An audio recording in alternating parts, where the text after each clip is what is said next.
Welcome, travelers. We're aware that your journey was difficult, but prepare to have your questions answered, for you have been granted an audience with the Masters of Modern. Welcome back to Masters of Modern. I am your host, Alex Kessler, here with my co-host, Ben Bateman, and What's up? our Tri-Coast host, I don't know, Michael Grothe. Meet the Tri-Coast. Release the Kraken. Hi, everyone. Yeah, what's up, man? How are you? I'm good. Yeah, welcome back to the show. Welcome back to the set. Is the Yeah. Tri-Coast the Gulf? I don't Gulf know. of Mexico? It's like the third coast. Is that if you're tri-coastal? Yeah. You guys may have just heard our producer, Marshall. What's up, man? How are you? I'm great. His mic is actually sitting in front of Michael right now. Michael stole it. Like Yeah. a On pirate. last week's episode, you guys got the wonderful experience of him having a mic. He was audible. That was cool. Yeah. We'll probably go back to that. We have a fourth mic that we can pull off if we need to in these environments. I think that's the plan. So, yeah, guys, this is the Masters of Modern podcast. We talk about modern on this show. This is kind of a funky special show, and there's a bunch of different cool stuff we're going to talk about. We are going to be talking about modern news coming up shortly, kind of everything that's happened this last weekend. We have a brand new show that's coming up today on this show. We'll get to that in a second that you guys are going to hear all about, and so on and so forth. But what'd you guys have for breakfast this morning? I don't eat breakfast. Okay. I usually do eat breakfast. Didn't have time today. A lot of times when I don't, I'll get it on the company Starbucks run that we didn't go on because Alex was getting a haircut. So Yeah, I had a needed Trenta breakfast. iced coffee with extra ice, half Excellent. and half, and no sweetener Huh. every morning. Look at that. I bought a Nespresso machine recently. Nice. After our trip to Hong Kong, they had one in our room. I was so charmed by the free Nespresso every day. They got me. I got back to town. I bought one. They're also like terrible for the environment. No, they're all recyclable. Utterly terrible. The worst. Let's move on from that. So we're gonna throw up this to some modern news to Future Ben. Yes, Future Ben in just a minute is going to be. Do you like Future Ben more or less than current Ben? I like him more. Oh, so this is the better Ben. I'm Yeah. getting better. Why do we have to deal I'm with? getting better every Why day, do we have to deal with guys. current Ben? Current Ben's the worst. I'm sorry. jealous of my future self for getting to hang out with Future Ben. Talk to me in a week. Okay. What's he's talking about, he's joking right now, but I'm going to be at New York Toy Fair with these lovely gentlemen, and when I'm there, I'm going to be giving you guys some modern news, which you'll be getting as part of this episode. As I mentioned, this is kind of a crazy episode, and so all of the modern news is going to be coming to you guys. And then it's going to be introducing a sweet new show. But before we get to that, there's a couple things I want to remind everybody of. The first one is that Grand Prix Los Angeles, also known as Magic Fest LA, is going to be happening. Actually known as Magic Fest LA. I know, I just Well, haven't there's a Grand transitioned Prix yet. there. There's a Grand Sure. Prix at Magic Fest LA. And what's notable is that the Grand Prix at Magic Fest LA is going to be modern. Yes. Woo! It's exciting because this show is the Masters of Modern podcast. For now. And we're in LA. For the next spooky 10 minutes. So, but yeah, that's happening, and the same as last time. Alex and I are going to be doing another sweet meetup. Last time, like 50 people showed up. We did a bunch of chaos drafting. So if 60 people don't show up, I'm kicking Future Ben Yeah, out of the party. it was great. There was pizza, there was whiskey, there was iced tea, there was water. Chaos draft. I had a lot of hot. I have tea all the time.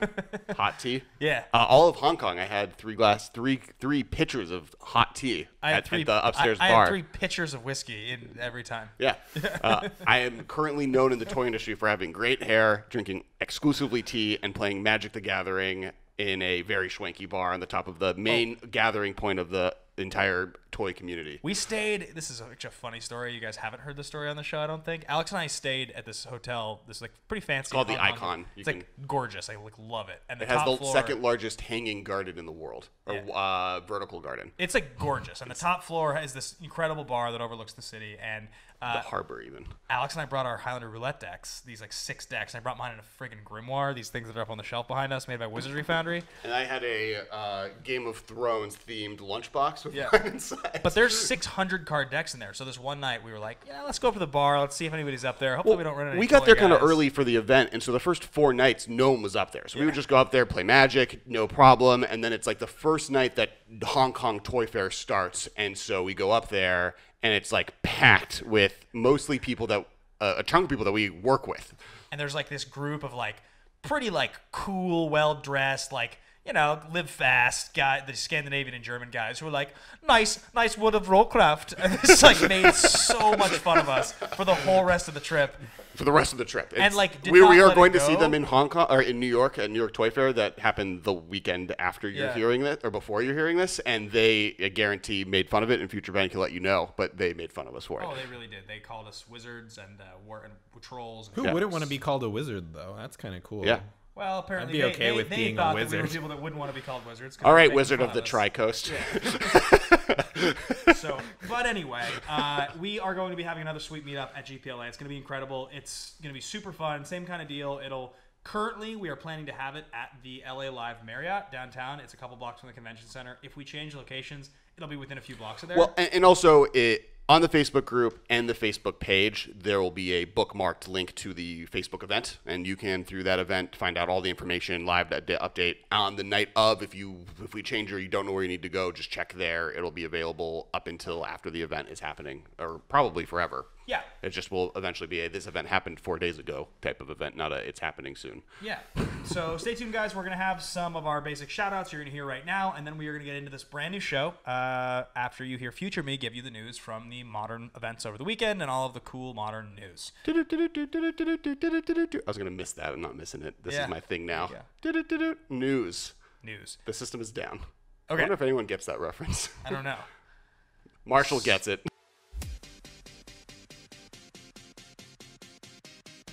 And we're back with Magic the Gathering news. What's up, everybody? Ben Bateman here. I'm talking to you from a hotel room in New York. It's New York Toy Fair. Alex and myself are here. As promised on the precursor to the episode you're watching or listening to right now, we're going to give you guys a quick hit of some of the goings-on in Modern. Alex has gone to the event. I'm taking care of the news segment now. And coming up after this, as we mentioned, there's a cool new show for you guys to check out. We really hope you like it. We're really excited about the future of it, and we think, it should be great. So without further ado, I'll kind of get into what's going on. No big Modern tournament this last weekend. There was no GP, there was no SCG Open featuring Modern, no Classic. But there are a few things that happened in the Magic world news-wise. So the first one is there was a banning on Arena, which I know is not Modern related, but it is an interesting conversation because of the card that was banned. And the card is Nexus of Fate. So any of you that have played Standard or paid any attention to Standard or have been playing Arena have noticed that there's kind of a weird, loop, I win the game card called Nexus of Fate, right? It's an extra turn card, and effectively you're just looping and taking infinite turns. Now, this hasn't exactly been a dominant card necessarily, as they said in their explanation of the banned and restricted list. It's been a good card, it's made an impact, but it hasn't defined any formats. They banned it specifically in best of one play on Arena. And I think the reason for that, and at least this is suggested in their explanation, is that best of one play, they don't want players that are grinding and new to the game and playing for 20 minutes at a time to get caught in these 20, 30-minute turn loops to end games. It's a little different than, like, say, best of 3, MTGO, or tabletop, where you want to print cards and you want to encourage best 2 out of 3 play, where both players are going to get a chance to be on the play one of the games. Best of one play is a little bit specific, and again, this is a teaser. If you stay tuned, we're going to talk about best of one play a little bit on the episode coming up. But it's a little different, and I think it's a case of the feel-bads for players that are getting into Magic and grinding out those points to get caught in those turn loops. So that is the explanation for why Nexus of Fate was banned. I don't think it has any bearing on Modern. I don't think there's ever going to be a tier 1 Nexus of Fate deck in Modern. There already is a Taking Turns deck, and it's pretty sweet. It's like a tier 2, maybe like a tier 3 deck. It's definitely good, but that is the big piece of news. It will still be legal even in best 2 out of 3 play on Arena. So it's literally just best of one play. They have banned Nexus of Fate. That's the big banning news. Now, second is Magic Fest LA, Grand Prix Los Angeles. I know we talked about we have an event that we're hosting. It'll be awesome. It's on Saturday night. It's going to be super fun. We're going to do chaos drafting, all kinds of cool stuff. There should be a ton of people there. The last time we did this, 40 or 50 people showed up. I can't wait. I have to decide what deck to play. A little while back, I promised you guys, the listeners of the Masters of Modern podcast, that I would play a real deck. Now, what does a real deck mean? A lot of you guys are used to me over the years playing a bunch of jank, coming up with fun stuff, trying out all kinds of crazy cards, Mirror Superiors, what have you.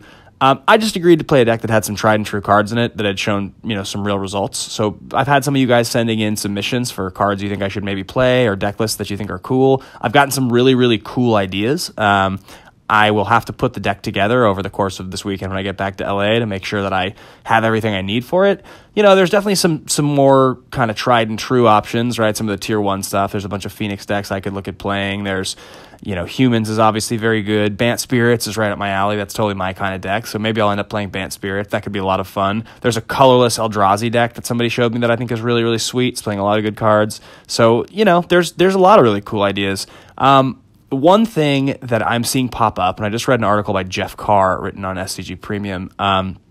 This will kind of get into another sort of piece of news, and this is not exactly like something specific happened as much as it's like there's a trend happening, and this is important to pay attention to because, we are a modern podcast, so we talk about the trends. So Jeff talked about on the weekend of the 2nd of February playing a mono-red Arclight Phoenix deck. He played it at SCG Baltimore in a team-constructed event, and he went 16-0 with it. So he talks about the deck, and he's kind of explaining some of the interactions in the deck. And one thing stuck out to me very clearly, and that's that the interaction between Light Up the Stage and Skewer the Critics, which we've talked about at length now, but for those of you that have missed it, they're 2 brand new 3-mana spells with Spectacle from Ravnica Allegiance, both of which can be played for 1 red if your opponent has taken damage from you this turn. They both pair extremely well with Faithless Looting and Gutshot. Now, Faithless Looting doesn't do anything for you in terms of casting those cards, but your ability to kind of sort through your deck to set up the sequencing of turns that you need using minimal amounts of mana with maximum efficiency is there. And what's interesting about it is just Faithless Looting, Gutshot, and these 2 cards, if you're playing those 16 cards, 4 of each, they work really well in a bunch of different decks. So you're seeing it pop up in mono red. Just people are adding Skewer the Critics and Light Up the Stage. They're not playing Faithless Looting there. But you're also seeing in the Arclight Phoenix decks, they're playing now copies of both. The mono red Phoenix deck plays 4 of each, the one that he played. It's really good. I started thinking, couldn't you just do the same thing in Mardu Pyromancer? Isn't it now possible that any deck that's playing red basically just wants to play these cards with 4 lightning bolts and then whatever else you're doing? So you can make a 2-color deck, there's 3-color deck. There's so many cool things you can do, and obviously, the choice there is what do you shave down if you start to need to make room? But it's just so much 1-mana interaction, card selection, and Gutshot is really that's the trick, that's the key. Your ability to pay 2 life, set up your 1-mana Spectacle spell, and then have your extra mana to spend during your turn, your next turn, to cast your cards off Light Up the Stage. It's just all really powerful stuff, and it's going a long way. So it's interesting to think about that, and it kind of applies itself to where my head is going. I think that's tech we're going to see a lot of over the course of the next couple weeks. I think you're going to run up against a lot of decks that have the ability to deal with X1s really easily. And yeah, it's sort of on my radar. So I'm going to continue thinking about it. I probably will play some sort of creature-based deck. I can't imagine I would play any kind of a combo thing. It's not really my style unless it's my own deck. I don't really want to play Storm. So probably I'll end up playing something like a Bant Spirits, but it's conceivable that a Mardu Pyromancer or a deck in that wheelhouse could be my style. I wouldn't be opposed to that. That could be pretty fun. In a perfect world, there's some sort of blue tempo deck I'm playing. I mean, that's what this all comes down to. That's what I like playing. And, I think Bant Spirits is kind of a blue tempo deck. There's variants of Delver I've seen people put out there, but I haven't actually seen a good one. I definitely think Is It Drake's is a or Is It Phoenix, I should say, that's a real deck, and that's kind of tempo-y. They're all kind of sweet. I also could lean towards Grixis Shadow. I've never played Grixis Shadow, and I think it's a pretty difficult deck to just pick up. You have to manage your life total so carefully. But I've watched a lot of stream. I've watched a lot of people play it. I know the deck pretty well. I've talked to Corey Burkhardt a lot about that deck, as he is a Grixis player who was, in favor of it being a strong deck when it first came out. So I'll kick around some ideas. At the end of the day, if I end up gravitating towards something simple because I don't have as much time to prep for the event as I'd like, maybe I end up just playing Mono Red Phoenix because it's a pretty straightforward deck. It's powerful. It's doing a lot of cool things. But whatever it is, I did promise you guys that I would play a real deck, so I'm planning on doing that. And GPLA looks to be a ton of fun. I can't wait to hang out with you guys and get the chance to meet more people and run this event and do some chaos drafting. And we've talked about Highlander Roulette on this show a bit. I think I'll have my wheel. There should be 6 or 8 of us that have our wheels there in case anybody who's ever heard us talk about it is curious. You can come to the event, hang out, see how the format works with the 6 decks. So yeah, on the whole, guys, that's going to be kind of what's going on in my world of Modern. Those are the big pieces of news that I've seen. A couple other things to just tease out there that I think Alex and I will probably get to on next week's show. I'm seeing some 3-color decks pop up in the Masters of Modern group, the Facebook group. People are talking about there's a pretty cool Teamer control deck. Somebody was talking about he played an IQ, got to the top 8 with it. It was pretty interesting. Bunch of sweet cards just in general, like everything from Flame Slashes to obviously all the good Snapcasters and things of that nature. But pretty cool, and Growth Spiral definitely seems powerful. It seems like a card people are playing with right now. The instant speed explore, basically. is good, and I'm seeing the same thing. There's a Teamer there's a Sultai Mystical Teachings deck people are talking about that I think is playing that card. I think we're going to see more and more of Growth Spiral popping up in Modern. It's kind of tailor-made for Modern if you think about it. If you guys don't know what that card is, it's blue-green for an instant that states draw a card, you may play an additional land from your hand this turn. I think it's actually you may put a land card from your hand into play is what it says. So end of your opponent's turn, you can cast it, draw a card, and get an extra land into play. So it's kind of a perfect ramp spell. It just changes the nature of ramp decks that want to play both blue and green, old Scapeshift decks that would be kind of Teamer, from needing to tap out to actually being able to hold up interaction, right? Some of those decks used to play like Snapcaster Mage, Lightning Bolt, and like Rampant Growth, and now, or Secura Tribe Elder, so now you can actually just end of turn Rampant Growth, basically. It's not quite as good, obviously, if you don't have a land in hand. It doesn't totally work, but it changes the way the decks play, and the tempo of those decks changes drastically. So I think we're probably going to see a bunch more Growth Spiral in Modern. It's the right cost, it's the right balance. It interacts with Modern in the way that cards need to. They cost less than 3, and they affect the board right away. So, yeah, pay attention for that, guys. That's going to pretty much wrap it up for me. Thanks for listening. Thanks for watching. So coming up, we have a cool new show we're going to try out. It's called Best of One. I hope you guys enjoy it. Let us know in the comments below, but all the shout-outs and everything are going to be done otherwise. So thanks, guys. Have a good one. Enjoy your weekend. I'll see you soon. And, tweet at me if you have any questions about these particular segments. You can find me at Ben Bateman Media. Bye, guys.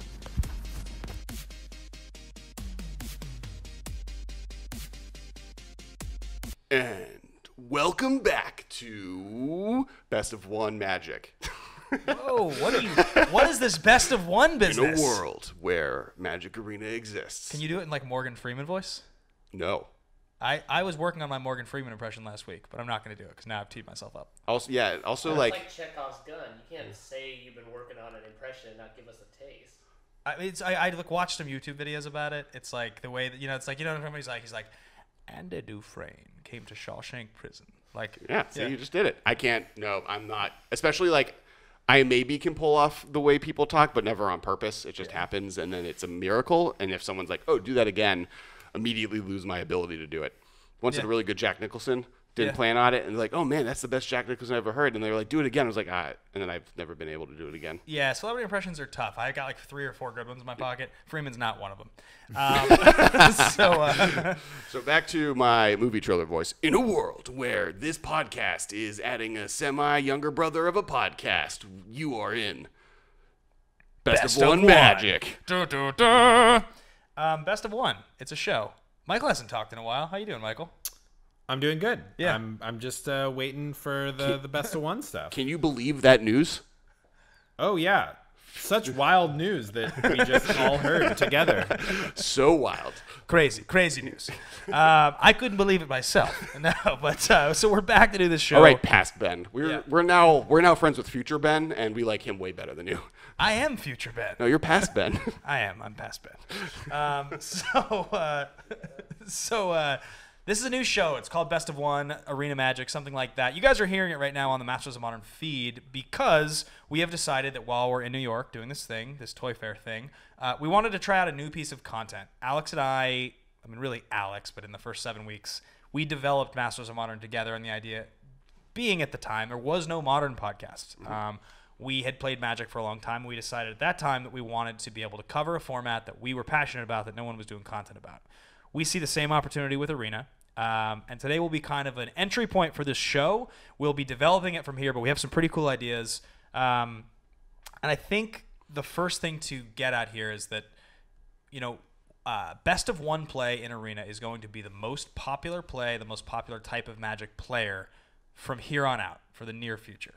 That's just a fact. It's the way you grind. It's the ladder system in Arena. It's new players that are getting into the game. It's what they're doing. It's how you can equate it to something like a Hearthstone or a Clash Royale. You're just playing one game.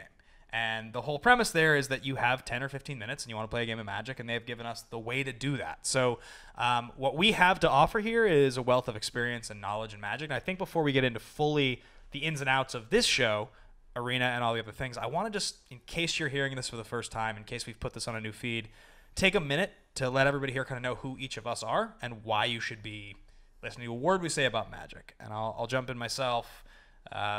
I've been playing Magic since 1995 on and off. We've done the Masters of Modern podcast, Alex and I, for about 4 years, 4.5 years, 200 shows. Insane. Which is nuts. Played in tons of GPs, done okay in some tournaments, day 2 at a couple events, like nothing huge, but I've probably played 10,000 hours of Magic in my life. I've played Magic every week for most of my life and continue to do it to this day. Modern, Highlander Roulette, anything else. I've written articles.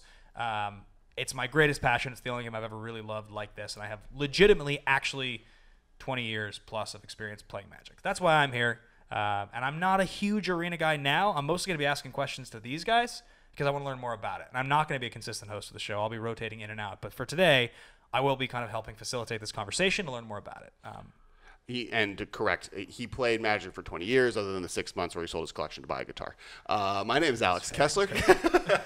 I have been playing Magic since Tempest. I grew up in the toy industry, and the Wizards of the Coast Toy Fair booth was down the hall from my dad's Toy Fair booth because he had a toy company, and they gave him a bunch of free product, and my dad gave it to me, and it was like probably like Weatherlight era when he got the product and gave it to me. I was like, I don't know what this is. I don't want to play it. And then 6 months later, when it was like relevant, I picked it up, and there's like some alpha and beta in there too. So it was like dope. And I had all the old cards, and I started there. And then once I graduated college, I got back into Magic, and then started making content with originally Top Decking, which is a web series about Magic the Gathering. It's kind of like Scrubs or The League meets people hanging out in a Magic store, so Clerks-ish.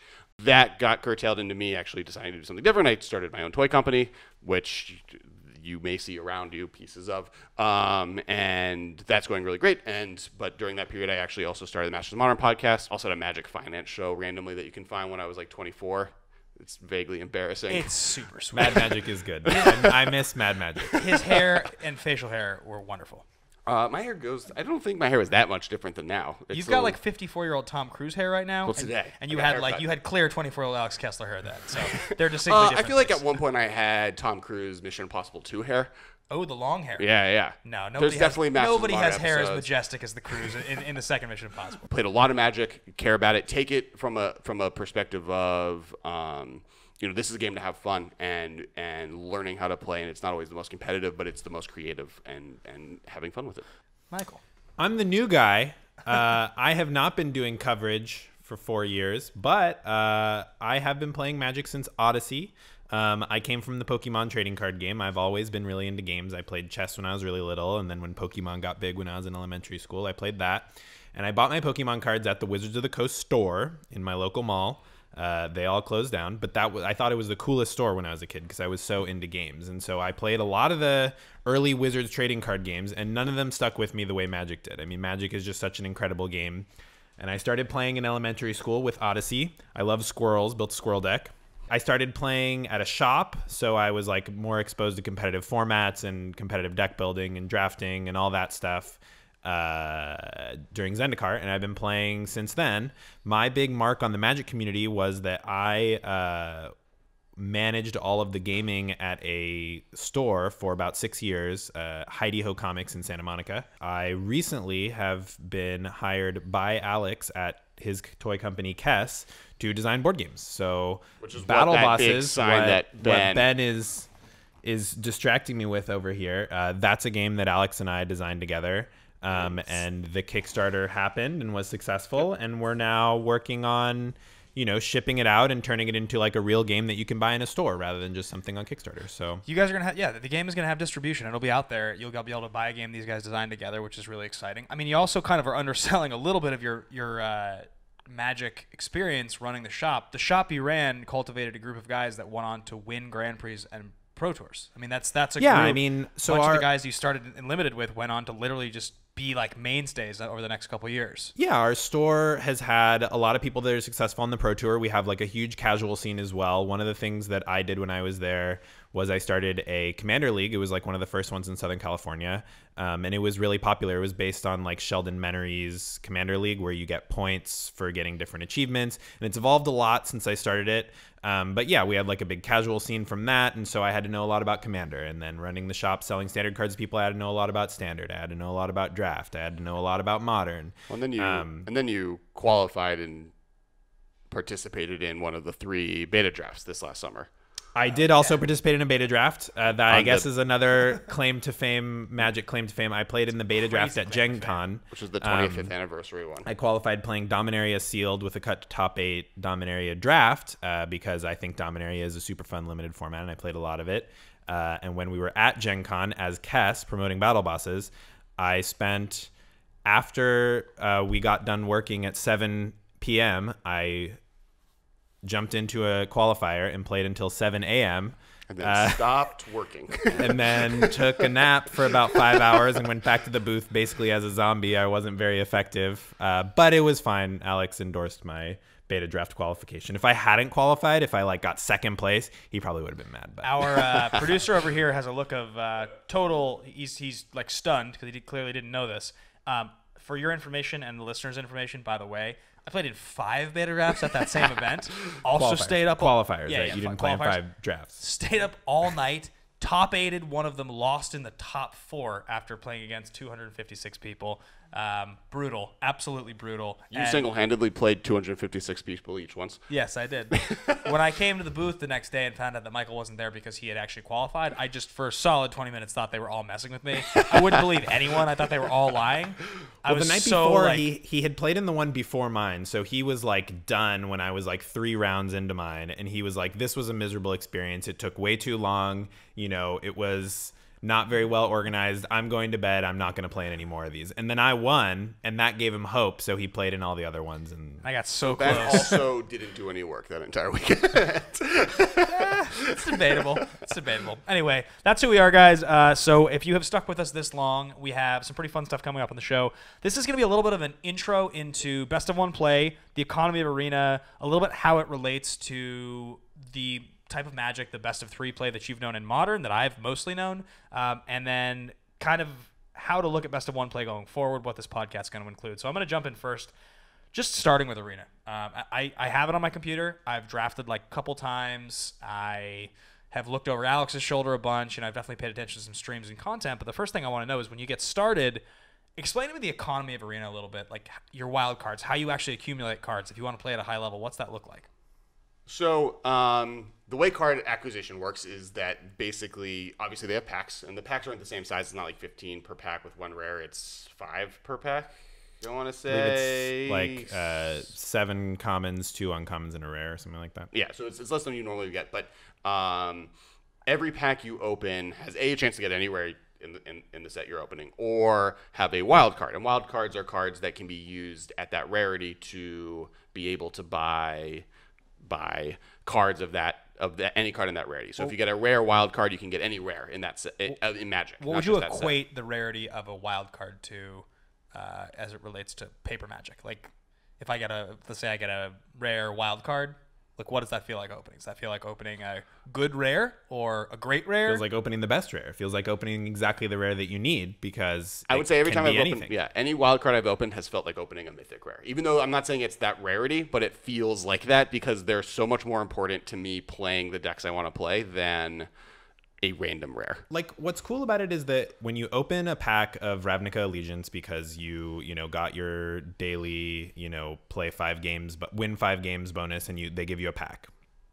You're opening a Ravnica Allegiance pack, so there's only so many rares you can get. But if I open a mythic, that can be a Teferi, it can be a Nexus of Fate, it can be a Hydroid Krasis, it can be any mythic in Standard, which is amazing. I mean, it lets you kind of fill in your collection of packs that it doesn't really give out. You can get a Rekindling Phoenix from Rivals of Ixalan, where are you really going to be buying Rivals of Ixalan packs? Probably not. So but they're if you get not- a mythic wild card, you can get a Rekindling Phoenix, which might be exactly what you need for your deck. So they're And then not for, like- particularly common.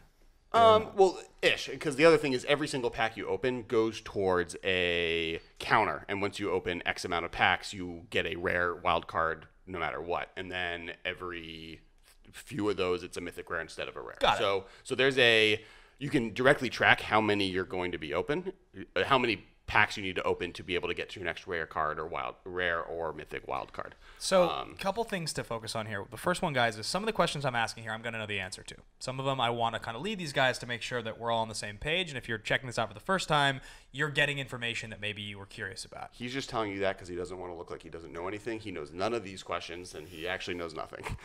I'm not going to disagree with that statement necessarily. No. I know some about Arena. So my next question to you guys is free-to-play player versus somebody who's willing to invest a lot of money. Explain to me kind of the differences, how you go about it. Can you be successful as a free-to-play player? Yeah, I mean, I'm actually relatively free to play. I bought the welcome bundle, which is like $5 for a bunch of golden packs. And it's like a really good way to get started because you can use the gold to jump into some drafts and turn those into packs. And then once you like are kind of out of money, you end up with like a good enough card pool to kind of build some basic standard decks. Maybe not like, you know, the Sultai decks that are playing tons of Mythic Planeswalkers and Hydroid Crises and tons of lands.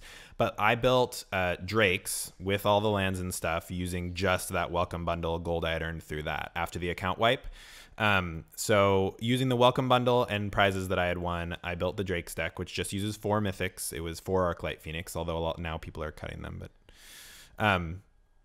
it was just 4 Arclight Phoenix and then 8 rares for the lands. And then the rest of the cards are commons and uncommons. You got Chart of Courses and, you know, Crackling Drakes and Goblin Electromancers and whatever. It's all commons and uncommons. So that was the deck I chose to build. But even as a free-to-play player, there's a lot of options that you have. You can build like the Gates deck pretty cheaply.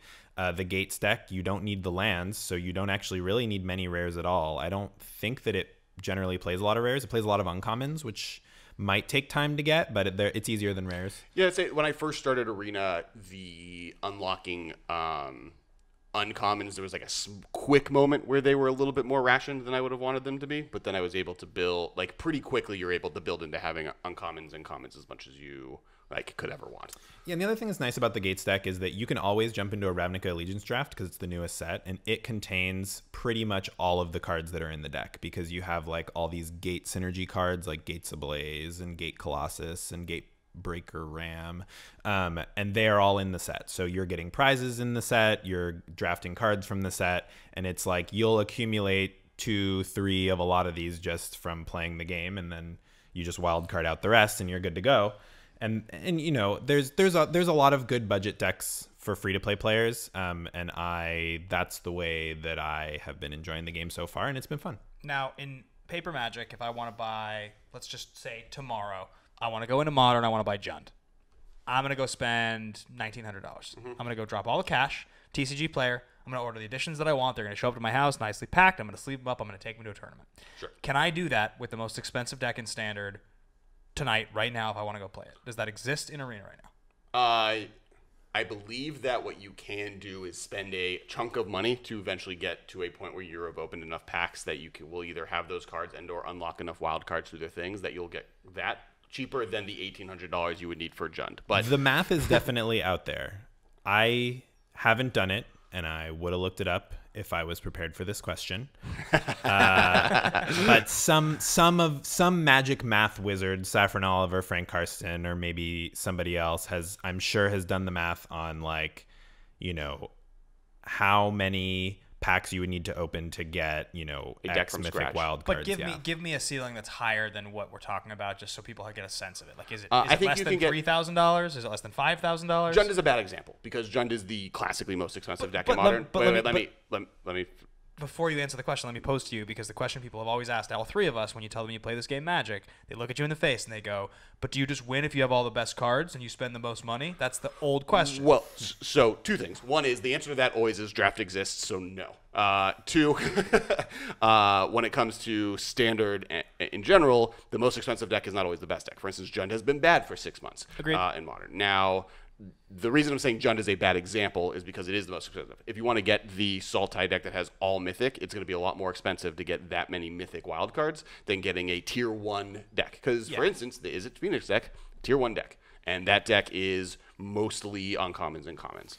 Well, I mean, to answer your question, I would guess that it's probably something like $100-$200 maybe to get everything you would need to have enough wild cards to craft the best standard deck. And the math is out there. We can, you know, find it and link it, but So I don't know it off the top of my head. So you're talking it's pretty affordable. Like $500 you would almost Yeah, guarantee. somewhat. And that's one deck, right? Like you're going to have the best deck if you want to build the most expensive deck. If you're going to build the second most expensive deck, it's probably not going to be you're probably not going to have enough for that as well. But I would say you can get really far with $150. In fact, all I spent on Arena up to this point, being a non-free-to-play player, being like, I just want to have things I want, was I spent about $120 when I first got it, buying a bunch of packs, partly because I didn't know, and this is something that I think is a common misconception, you do not need to already have one copy of a card to be able to use your wild cards to buy additional copies. So I thought for a month that you could not get a card you didn't already have a copy of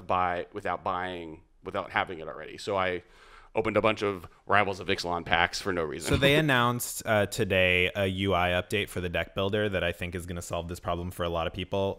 One of the things that's in it is a crafting mode that only shows cards you don't own. And you can actually now build decks using cards you don't own. So you can build the entire Sultai deck and see exactly what you're missing and exactly how many wild cards you need to complete it, which was functionality that didn't previously exist. So... Great. That's cool. Should help. Yeah. So and this is like week 1 where they're middle of the beta still. Yeah. And there are a bunch of things that like you couldn't see how many cards were in your deck if you were looking at the wrong viewer during a sealed build. Yeah. Now, before we jump into the next question, the next part of the show that I want to talk about is grinding towards high level play in Arena. And what I want to preface this with is that Best of One is not a form of Magic that high-level sanctioned play has been supported really to this point. Now, all three of us, probably when we played Magic the first time, I'm guessing, probably played with a casual deck at home with your friend, and it was one game, and you'd play another if you wanted, and another after that, and there was no sideboarding.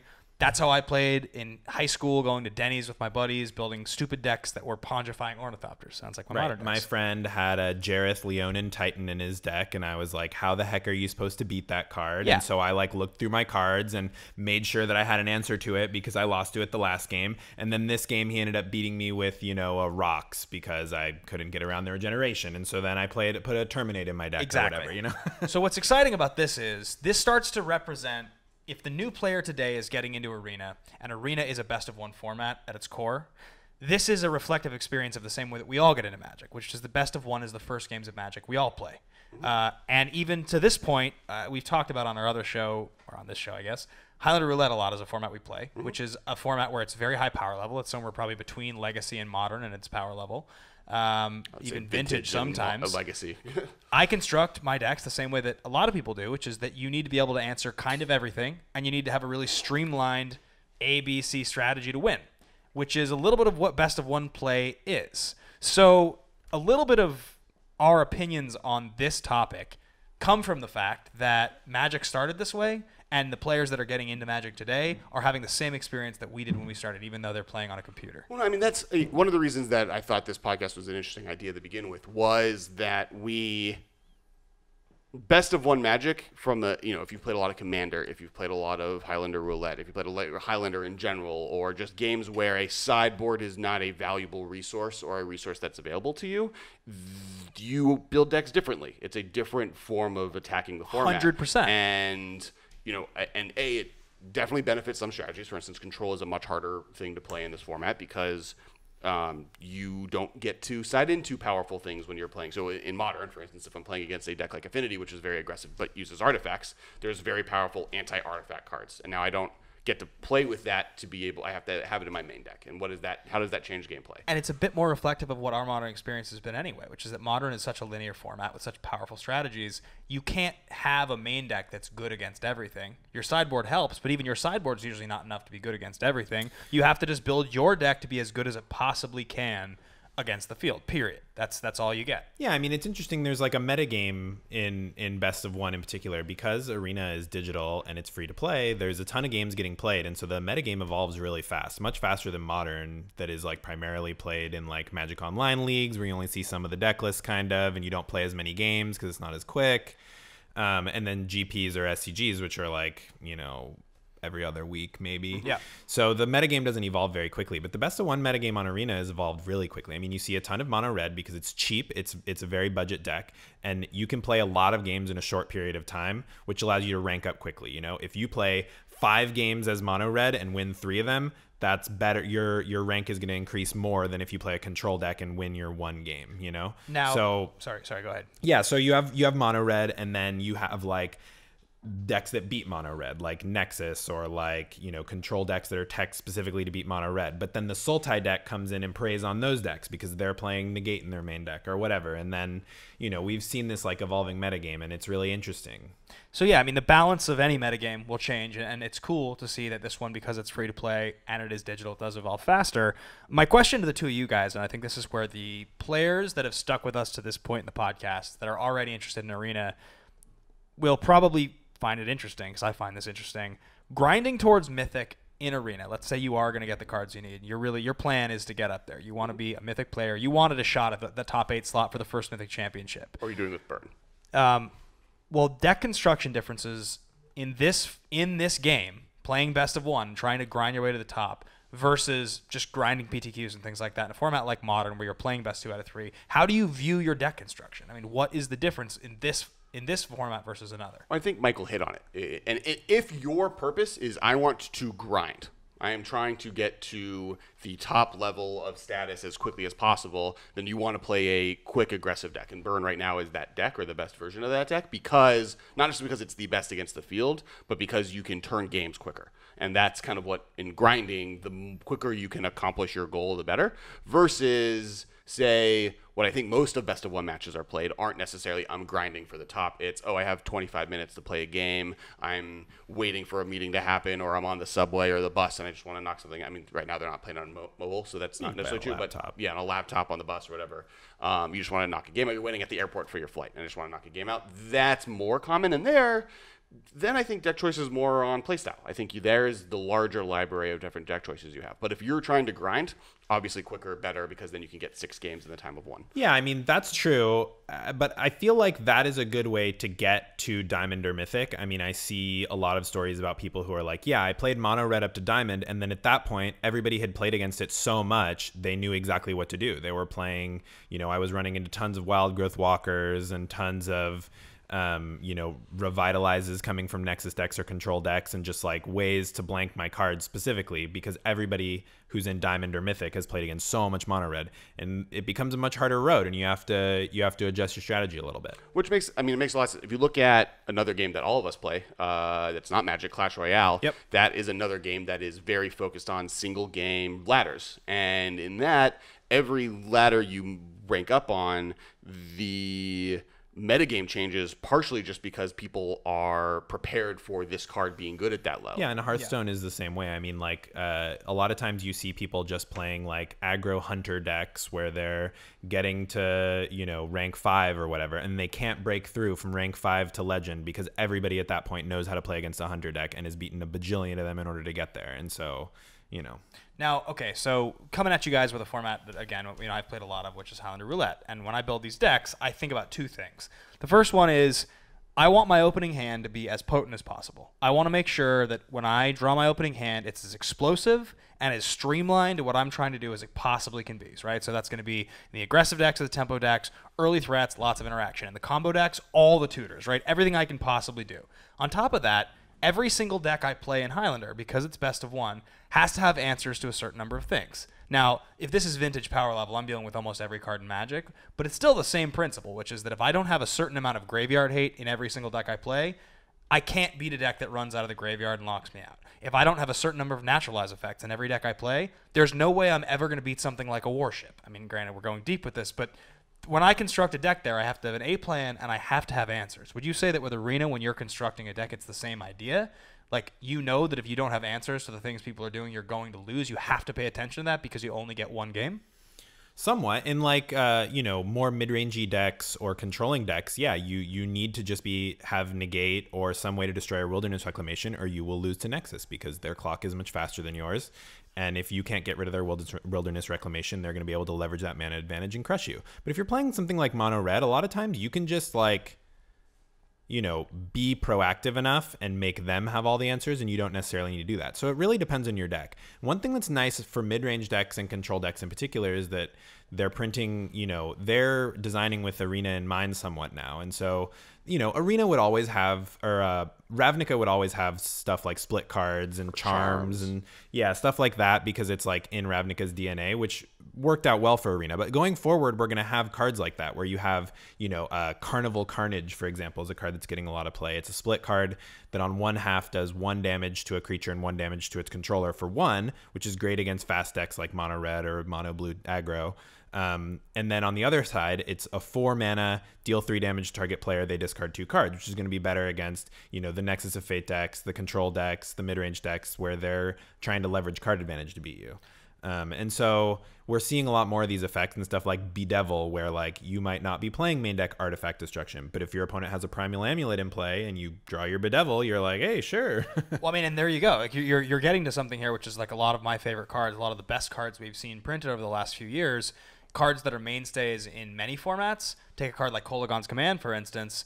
That's a card that's great because the rate is solid. It has a lot of variety. It interacts with a lot of different parts of the game. People love cards like that. And as a player in any format I've ever played, but again, getting back to Highlander, I love playing cards that are good early and are good late. That's my favorite type of card in Magic. It's the thing that I always love doing, is something that if I draw it in the back half of the game, I'm still going to get some value out of it. And I think that pertains really, really specifically to Arena, because if you are only going to get one game, you want to feel confident when you draw one of those cards in your opener, but you also don't want to feel totally busted when you draw it at the end of the game. You don't want to be bummed out by it. I think a card right now that's in Allegiance that I really like is the Incubation Incongruity. Is that what it's called? It's the Simic card. I love that card because now you've given a mono blue deck access to Commune with Nature. You can get a creature on turn 1, but late in the game, it's still a somewhat conditional removal spell that's an instant speed spell. It's still a pretty good draw late. You're not going to be that bummed about it. That's brilliant to me. It works both halves. It's exactly the kind of Magic card that I want to see printed, and I think that works really well in a format like Best of One. And you, Michael, you mentioned kind of mid-range decks and the value here, and I think that looking at Modern and looking how well historically Jund has done in the format, versus how only until recently Blue-White has been able to do well, and part of the reason I think is that Jund is an active control deck. It's stopping your opponent from doing stuff with versatile cards, but then also being progressive and putting threats on the board and getting in there with damage. So by putting pressure on your opponent, while also having answers to stuff in a versatile way, you're in a better position. In a versatile field like Modern, where you mentioned earlier, you're stuck in a situation where there's so many varieties of accesses that you get attacked in Modern that it's impossible to prepare for all of them. So the being proactive and reactive is better than necessarily trying to just be purely reactive. Well, I mean, yeah, in Modern, I think traditionally, if you were to explain a control deck to someone, most control decks don't tap out on turn 1, 2, and 3 in their ideal hand. That's pretty rare for a control turn deck. 1 normally, because you're just maybe a tapped land or something like that. Or something. But I mean, like most control decks aren't trying to use all their mana on turn 1, turn 2, and turn 3 in their main phase. That's a little bit uncommon for control. And I would agree that Jund for a long time was as close to control as Modern had. It was before. Yeah, you play Thoughtseize into a card draw spell called Dark Confidant, into Liliana the Veil, which is a removal spell and discard outlet that prevents your opponent from playing anything, into another Thoughtseize, and then you eventually win the game. Yeah. Like, that's control. It used to be Bloodbraid on turn 4, but it is yeah. Bloodbraid. I mean, in the early days when it was dominant, that's what it was. So that's, I think, sort of a lot of the points that we wanted to cover in this first episode. I think coming up on this show, we want to really know what you guys think about this concept.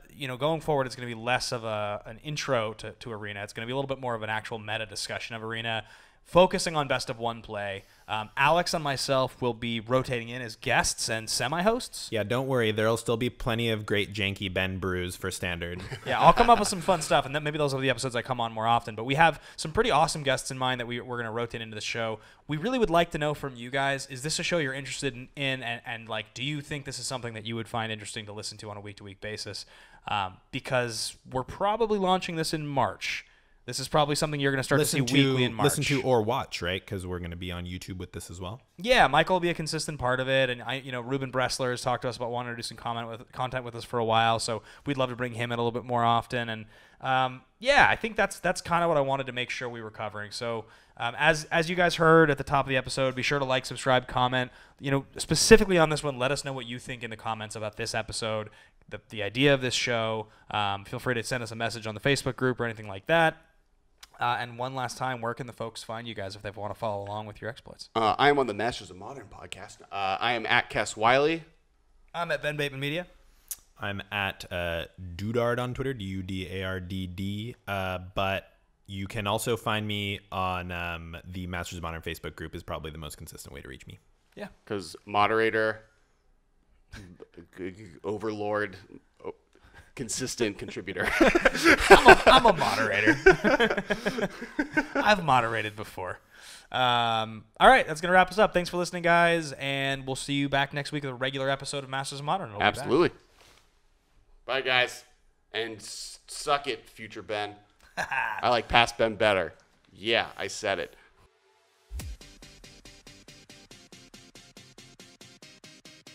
Thank you for your attention. See you later, alligator.